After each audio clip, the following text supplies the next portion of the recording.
রাস্তা দিয়ে হেঁটে যাচ্ছিল, আর ওই ধনী লোকের স্ত্রী সুন্দরী ভালো কাপড় পরিধান করে রাস্তা দিয়ে আসতেছিল। এই আল্লাহর বান্দার কাছে আসার পরে সেই রাস্তা ছিল কাঁচা, অর্থাৎ পিছলা, আমরা যেটাকে বলি মাটির রাস্তা ছিল। ওই আল্লাহর ওলি এই রাস্তা দিয়ে যাওয়ার সময় হুজুরকে পড়ে গেল, আর হুজুর খাওয়ার পরে ওই রাস্তার কাদা দিয়ে ওই মহিলার শরীরে, ওই মহিলার কাপড়ের মধ্যে স্পর্শ করলো। ওই মহিলার কাপড় নষ্ট হয়ে গেল, কাপড় অপরিষ্কার হয়ে গেল। মহিলা দৌড়ে গিয়ে তার স্বামীর কাছে বিচার দায়ের করল, অমুক ব্যক্তি আমার সামনে হুজুরকে পড়েছে, আর ওই আমার শরীরের মধ্যে, আমার কাপড়ের মধ্যে কাদা লেগেছে। স্বামী তার বিচার চাই।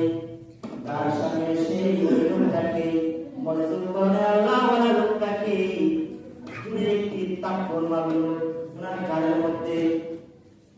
তখন আল্লাহর বান্দা আসমানের দিকে তাকিয়ে আল্লাহর কাছে নালিশ করল, মালিক আমার কোনো অপরাধ ছিল না, আমি রাস্তা দিয়ে হেঁটে যাচ্ছিলাম, হুজুরকে পড়ে গেছি, মালিক এটা তো কোনো আমার অপরাধ না।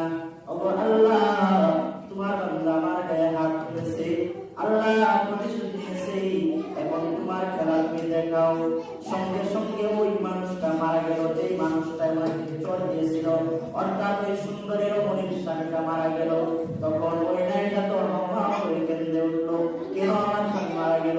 তখন ওই লোকটা বলে, ও নারী শোনো, ওই লোকটা তোমাকে ভালোবাসতো, তোমাকে মহব্বত করতো, আমার শরীরের মধ্যে কাদা লেগে গেছে, আমার কারণে কাদা লাগছে, সে সইতে পারে নাই, তার আমার গালের মধ্যে থাপ্পড় মেরেছে, আমাকে আঘাত করেছে, না সইতে পেরে তোমাকে ভালোবাসে বলে। ও নারী শোনো, আর তার মারা যাওয়ার কারণ হলো আমাকে একজন ভালোবাসে, সেও সইতে পারে নাই, তার কারণে তোমার সাথে আমাকে থাপ্পড় দেয়।